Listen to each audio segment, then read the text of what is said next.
Hi folks, welcome to a new Let's Play. Let's Play called Crusader Kings, the Complete Edition. You guys may be wondering why I'm doing this Let's Play. Well, as of right now, it is a little past midnight on February 13th, 2012. Now, you may ask, some of you may ask why I'm saying this date. Well, because tomorrow, Valentine's Day, a special day of love, where you, people with couples, will spend time together, go out to dinner, spend that with that special someone, while a single person, someone like me, that's not really a hint for you girls, but, and with a pre-order of Crusader Kings 2, we'll be able to play that game. But while I pre-ordered Crusader Kings 2 through Steam, this game came with the pre-order, along with the 2 DLCs that are coming with the Crusader Kings 2. So this is why I'm kind of doing a Let's Play of this game. Now, I don't have all the nooks and crannies down on this game. I'm still learning. This is still a learning process for me. So, but it's not really a blind Let's Play for me. I know kind of the basics, quasi-basics, but it's still a touch and go for me. All right, so let's get started. What's the background of this game? Well, the game of this magnitude, before Europa 3 and before Europa 2 technically, because in the original Crusader Kings, this has got the expansion Deuce Vault, you could actually export this to Europa 2, but since with Deuce Vault you could actually export it to the original Europa 3. Now since Europa 3 has been, you know, expanded and patched on, you can't, I don't think you can export this anymore unless you still have the original Europa 3, which, you know, some probably do, some probably don't. So it might still work in that instance. But the background of this is based around the scenarios of Hastings of 1066, the Third Crusade of 1187, and the 100 Years War of 1337. Now, there's also an additional information that needs to be addressed. Unlike the Hearts of Iron 2, Hearts of Iron series period, the Europa Universalis series, and the kind of new series to it all, Europa Rome, you can actually play one of 3 settings. You can actually play as an emperor or a king with this. So that means you can play as Aragon, Byzantium, Scotland, and probably, I'm not sure if this, I haven't gone as far to say if Spain is on here per se, but I'm sure you can play as them as well. I don't know yet, I haven't gone that far, so. But you can play as those major nations, Hungary, so on and so forth. But an additional perk, if you wish to choose, you can actually play as a duke. So Achaia, Alania, Albany, Anatolia, so on and so forth. And then the dukes are actually reigned and ruled by the emperors or kings, but they also kind of rule over what is now the counts, which can hold either multiple provinces or single provinces, depending on how powerful the count is able to control, or the provinces it lose control, and how powerful it is. That's where I was kind of getting into. You can see here, you know, different types of, you know, counts. Mostly single provinces, but I've seen some with, you know, 3 provinces and more, you know. And you can see here with Albanese and Holland, they got 3 provinces and they're considered counts. So that's such an example of full provisional counts.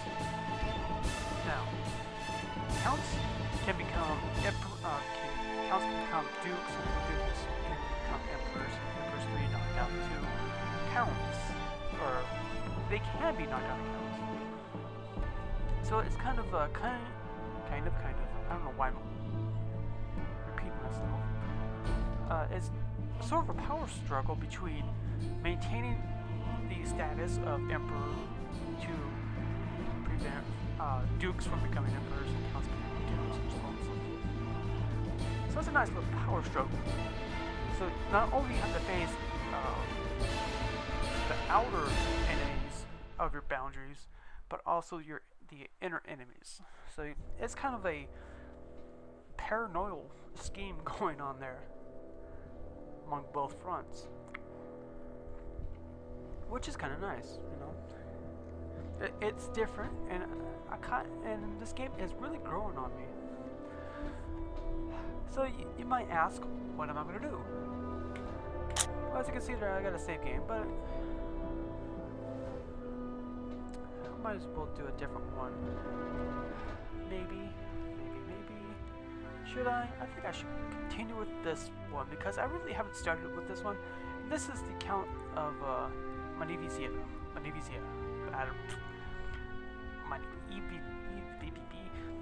I can't pronounce things. This is what the province is. Manivisia. I think that's what it said. Don't.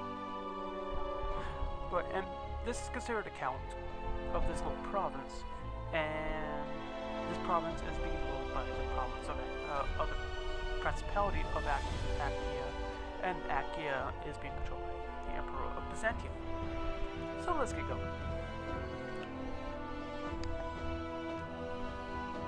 Alright, so what do we have here? When we load up the scenario, this scenario is based off the Hastings 1066. So I don't think I got too far. I kind of started it here and there, and then kind of looked at the video, said, well, volume is kind of low on my voice, so I want to see if it's better now.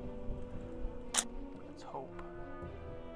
So we start off with, this is the indie game, is December 30th, 1452, kind of based around the Europa 3 ending, or beginning, sorry. Alright, so you get a couple of different map modes. You get the terrain, you got the relational. As you can see, very good relations with Byzantium and the counts and dukes of it. You got the economic map mode. What to say about this map mode, I really don't know. I can't really say too much about it. I'm not going to use it. This map mode right here, the realm map mode, is what I'm going to be using more often because I can see who's who, what's what, and so on and so forth. And here's your religional? What the hell's religional? This is your religion map mode. You can see the brown is Orthodox, the white is Catholic, the limeish green is Muslim. Even up here. Alright, and more additional information will come along. I don't know why I went there. Will come along. Like, this is the only time you can play as a Muslim or pagan is if you download the Deus Vult. What is it? Deus Vult improvement project. I think it's a project, but it's an improvement pack, and that allows you to play as pagan or Muslim nations, kingdoms, things like that. Right now, I don't have it, so I can only play as a Christian nation, as a Christian and a monarch. You cannot play as a pope. You can't play as a republic. You can't play as a merchant, so on and so forth. So you can only play as a monarch that's Christian, essentially. Alright, let's see. Here's your different toggles with the coat of arms, units. You can see the fog of war went off as I turned that the toggle units off. Turn it back on. The fog of war goes back on. And here's your force. Okay, so he's pretty barren right now. Kind of nice. Here's your provisional information, religion, culture, terrain, fortification, supply limit, sort of thing. There's four different caste, I should say. I would say that's a caste. Got your peasants, your farmers, so on and so forth. Ones who pay most taxes, I think. You also have your bigger, I think it's biggers, burgers, and they pretty much are your city dwellers, the ones who really work on special goods, production, things like that. Not really your industrialist.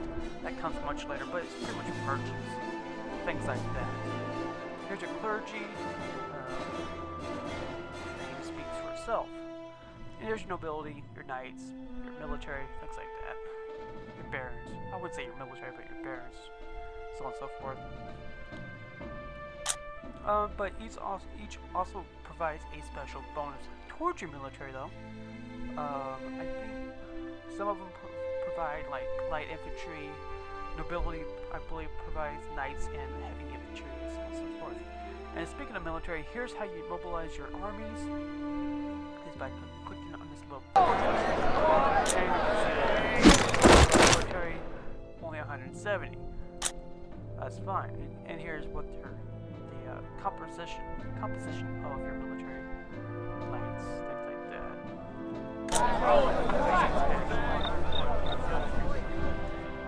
Click on this little map right here, and you see the different things you can build in your province. I can't really build anything because I don't have the money. They all cost a certain amount of money, of course, like Europa 3, Hearts of Iron 2, so on and so forth. Let's see, what else? Click on this loud button there, you can see the nice little portrait of the current ruler in the province, in the county of Montevisia. What he is, little information here, your income, manpower, and so on and so forth. We have an honorable reputation, sweet. Here's your laws. This is what the laws of succession, your pretty much your cultural laws, and your religious laws. I'm going to keep it as such for right now. Yeah, I'm going to keep it as such right now until I feel like changing, which I definitely will. This is your technology tree. Got your military, got your economic, and you got your social type. This is kind of like your social type tech tree. I'm going to consider it social tech tree, but it might be something else. Here's your treasury screen. Got your pretty much your sliders, like in any other Paradox interactive game. They each have its different impact. Right here is your crown duty. It affects your loyalty to the nobility. This right there pretty much affects towards your vassals, which we have none. This is your peasant tax. It's a census tax. What affects the peasants? Your toll tax affects the burghers, and then of course your army upkeep, which like Europa 3 has such. And your church donations would affect the nobility of the clergy. Alright, let's see what else. Here's your quirk. Got a steward. That's it, no? Oh well. She's got 8, so that's good. I think she's the only one right now that we have until I start the game. Then we'll get more. But each has their different effects, like your bishops, your spy master, marshal, which affect the military, spy master affects the spies, and then of course your chancellor, which affects the diplomacy, and of course your bishops affect the religion, your clergy. And there's your action. Yep, action screen. much action will be brought here, just not in our own province. Or probably not as much anyway. Mobilize host, mobilize in that one province. Grand mobilization if you have an empire. Like say if I was actually the Byzantine Empire, I would use this to piss off my dukes, but I would gain the military. Some will give it up, some won't. Of course, royal marriages, or marriage in general, is kind of the same way as in Europa 3, except you actually choose which person you want to marry off. Either male or female, each has their different impact. Now, of course, you got your assassins. Self-explanatory. It's pretty much a hit or miss in a way, and it costs money and prestige and things like that. And you can also, your assassins can be caught. The blame will go back to you. You'll take your money and all that stuff. Let's see what else. I think that's pretty much it for right now. Here's the menu of your family, of your liege, of your allies, your friends, your rivals, successors, and siblings, and court members down here, and so on and so forth. It also shows your traits. So he's lustful, so he Vex is +2 fertility, so he can get a woman pregnant pretty good in a decent fashion. Very important if you want successors and so on. Diplomacy sucks because of it, and here's early purity is pretty much down the drain. But of course he's vengeful, so he's got +1 intrigue, -1 diplomacy, but of course two yearly decrease in purity. And of course he also has the knowledge tactician. He is a very knowledgeable tactician. So he's got 6 martial, +1 stewardship, so he's great on those. But he's got -1 diplomacy, +2 intrigue, and +2 health, so he's going to be a healthy one. And plus being 27 years old, I would hope. He's extremely loyal. Of course, he's extremely loyal because he is pretty much the count of the province. So I would hope he was extremely loyal.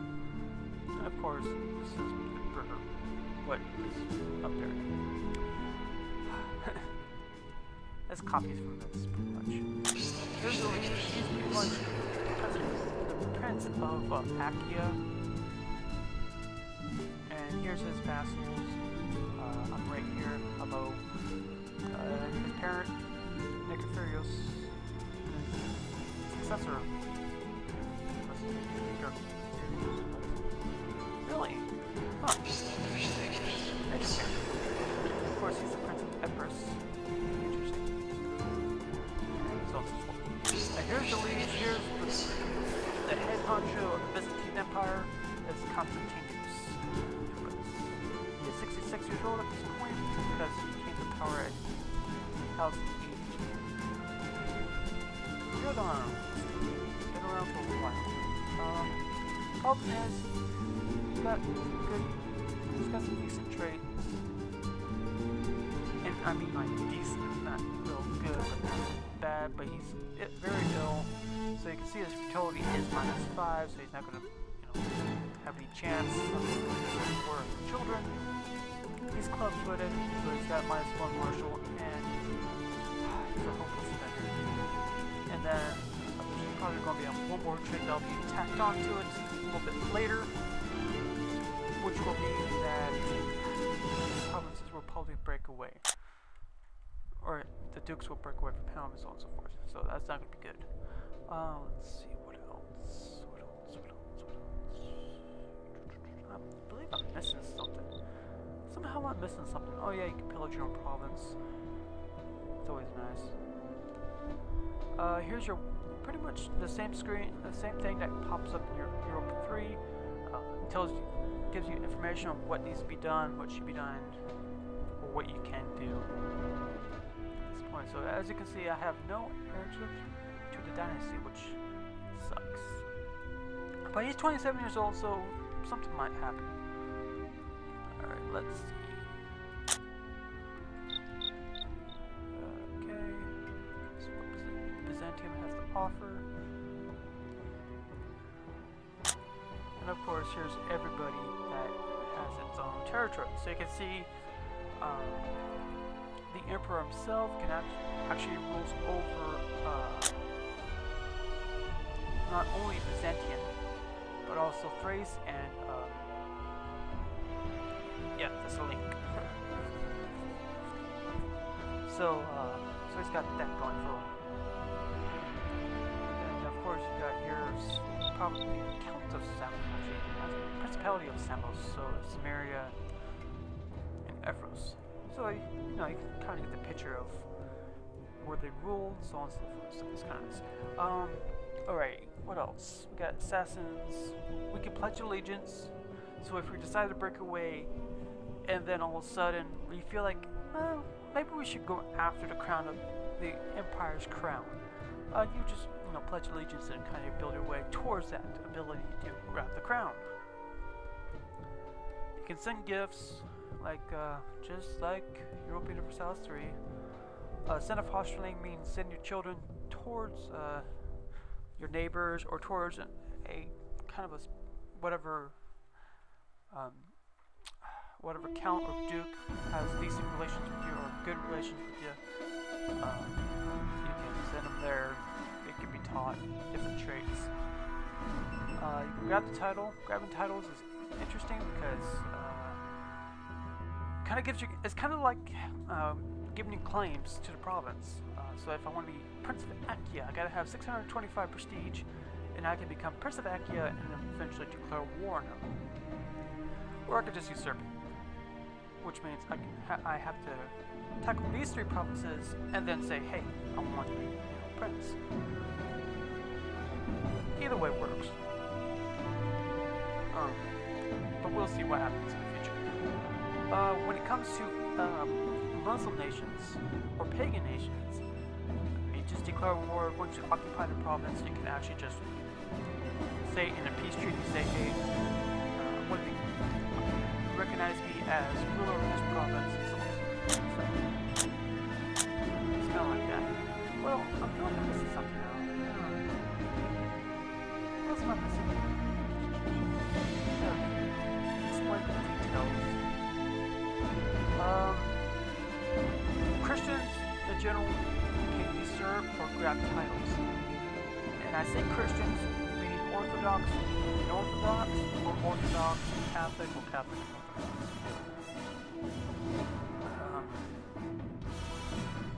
Also, I think you can have Muslim or pagan people in your cabinet. I do believe. I know you can have, I'm sure you can have Catholics in your cabinet and Orthodox, vice versa. Of course, the Pope rules over Catholic nations. The Orthodox nations tells the Pope to piss off and all that fun stuff. What else? There's something missing. I might have not explained everything in full detail, but hopefully, again, this is pretty much I'll learn more and then I'll tell you more sort of thing. I've been playing this for about a week, so bear with me on that, folks. What else? Something else is missing. Oh well, come to me. Let me say these 4 up here. This is piety. Pretty much your religious type status. If you're really religious, then you have high piety. And then if you're not, you have lower. It's more detailed than that. It does affect with your relationship with the clergy. If it's low relations, then your piety will probably go down. And even special events will come up and increase or decrease. Your prestige, same thing as Europa 3. It's just prestige. High prestige is great, low prestige sucks. Same with gold. High gold, great. Low gold sucks. And you can't do much. There is no inflation in this game, so I don't have to worry about inflation. Thank you. And then of course your stability is right here. The higher stability, I think the better the advance, I'm not sure. I've only got +1 stability before, and I don't know what it really did for me, except less bad events. As far as I know. Alright, I think that's pretty much it for this video. In the very next video, folks, I will actually start the game and we'll start proceeding with this new Let's Play. I don't know, I mean, I posted the intro video, so hopefully something good will come of this. Hopefully not total failure or a faceplant fail. Anyway, I hope you guys will enjoy this new Let's Play. I know I said something that, well, I'm not going to do any more Paradox Let's Play for a while, but hell, I'm in the mood for this. It's a new game to me. Hence, I said it's a new game to me. Okay. So we'll see what happens, and I hope your Crusader Kings 2 is even better. So we'll see on that when it comes out tomorrow, folks. But until then, see you guys later. I will post a new video very soon of this. So take care.